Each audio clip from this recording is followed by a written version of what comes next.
welcome to the orientation video for the Georgia Professional Standards Commission's Online 360 Assessment Pilot for the Interpersonal Leadership Dispositions instrument. We're delighted that you are considering being a participant in this pilot.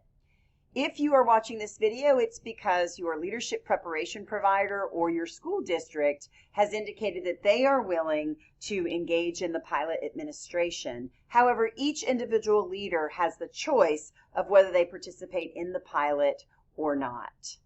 This orientation will go through a series of explanations. We'll start with the instrument purpose, then we'll review the pilot timelines and process, and then we'll get down to the business of how you get started.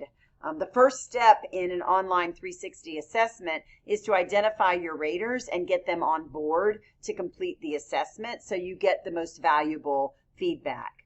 Once you have your raters identified, then you're ready to go ahead and get situated with the online assessment system, which we'll demonstrate in this video today. You'll register. You'll wait for an email to say that you're verified. That's your verification. And then you'll be able to click on a link in that email and complete the assessment process. So if we start with the the instrument purpose, it's really helpful to know what the definition of dispositions is that was used to guide the development of this instrument. A PSC task force of leadership preparation providers, faculty from various institutions, as well as current and retired leaders got together and reviewed the literature. They engaged in the research process and came up with a synthesized definition that guided the development of this instrument. You can see the definition. Leadership dispositions are consistently demonstrated professional behaviors. So our instrument is really going to focus on professional behaviors that you engage in the context of serving as a leader, whether that service as a leader is in the form of teacher leadership, whether it's in the form of a formal or informal role, or whether you are in an administrative position at the school or district level. Leadership dispositions are consistently demonstrated professional behaviors that are guided by moral and ethical commitments to values and beliefs. Because of the focus on the influence of values and beliefs, the design of this instrument was intended to stimulate self-reflection. Multi-source feedback, as opposed to just a self-reporting, multi-source feedback, often known as 360 feedback, is preferred over self-assessment because it enables participants to reflect on how they view themselves in comparison to how others view them. In addition, the task force focused on a narrow slice of dispositions that we call interpersonal disposition.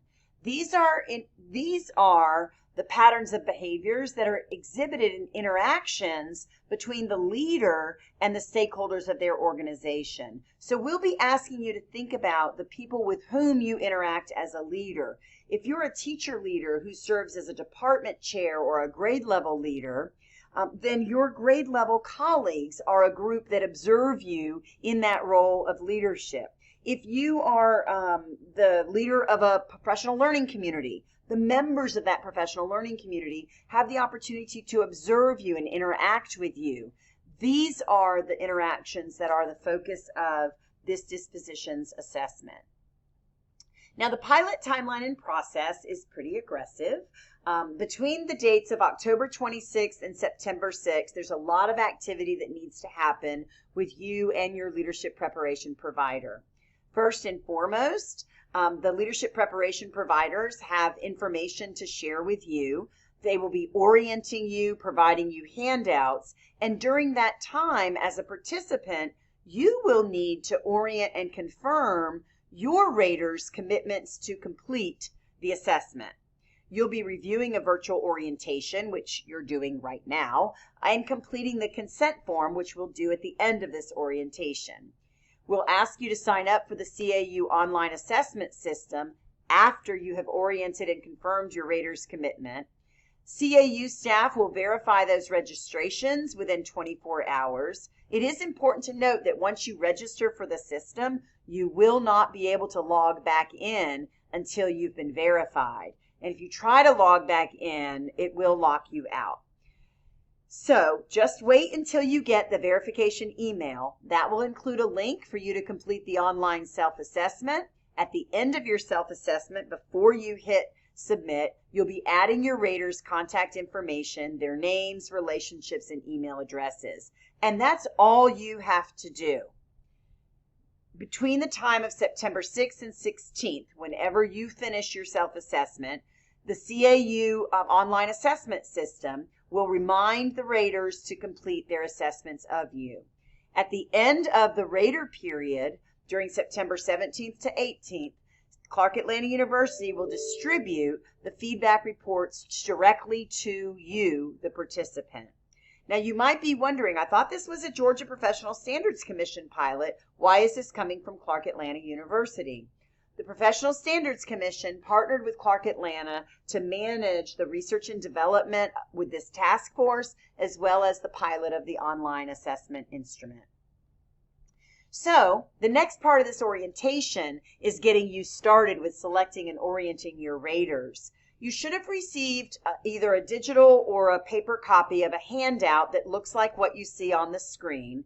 You may want to pause this video and get your hands on that handout as we go into the next segment of the video, because I'll be explaining how to use the worksheet for selecting your raters, and you may want to take some notes on that.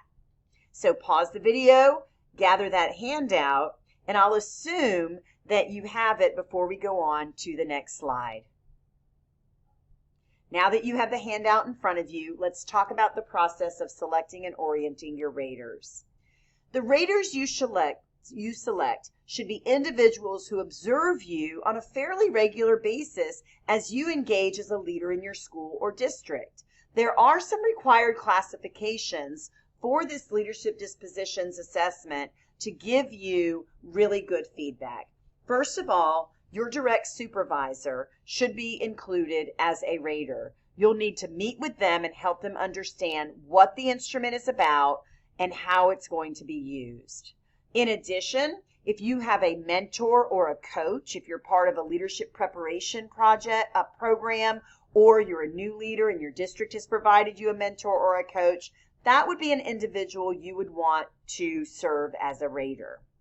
Then you're going to want to select some coworkers. These would be individuals who are in similar roles. So if you are on a school leadership team, these would be other members of that leadership team. If you are a grade level or a department chair, these would be other grade levels or department chairs that you meet with as a school to guide the work of what happens in those grade levels or departments. So these are colleagues in similar roles. Direct reports. If you are an administrative leader, you're an assistant principal or a principal, you have individuals that directly report to you. The individuals you supervise are your direct reports. If you're a teacher leader and you are the leader of a professional learning community or a team or a grade level, those individuals who participate in the activity you lead can serve as your direct reports because they participate in the things that you are leading, and therefore they have a perspective on your leadership. Now on your form, you have a worksheet for recording individuals' information. You also should have received either digital or a paper copy of the actual assessment items. There may be instances where individuals opt out of participating in the pilot, but your providers are requiring you to do a self-assessment. You could do that on that paper pencil assessment. But what we want to encourage you to do, if you choose to do the online 360 assessment, as you identify the individuals who observe you, share the assessment in advance. Give them the items and talk about the importance of them giving you honest feedback. Be sure that you clarify the purpose. The purpose of this feedback is growth, not evaluation. There is no consequence. If they have never seen you doing some of these behaviors in the context of leading adults, then they might put almost never or never. That's not a negative. That's just data that gives you the opportunity to reflect on how you might contextualize these behaviors to practice them. Be sure that you let the folks know you want honest feedback. and that you will be focusing on the reflection of the scores, not the scores themselves. Also be sure to inform them that a link to the online assessment will be coming to them from an email, feedbackforlearning@cau.edu. They'll need to look out for that email so they know to complete the assessment. It is important that you confirm their email addresses and record them on that worksheet so that when you do your assessment, which you're about to see the demonstration of, when you get to the part where it's time to enter the raters, you don't have to stop and hunt around for the email addresses. So record their confirmed email addresses on that worksheet so you're ready to go when you complete your self-assessment. So once you have all your raters, you've confirmed they're willing to do it, you've shared the paper copy of the assessment with them so they can review it in advance and think about the observations they've made of you, then you're ready to complete the consent form. You'll receive the consent form via a link. Please do review it so you understand. If you have reviewed the paper copy of the assessment in advance, it should not take you more than 10 to 15 minutes to complete. When you complete the self-assessment, we recommend that you do this on a laptop or a desktop rather than a handheld device, and we recommend that you use the Chrome browser. While the assessment system will work in other browsers, all of the functionality is best viewed in the Chrome browser.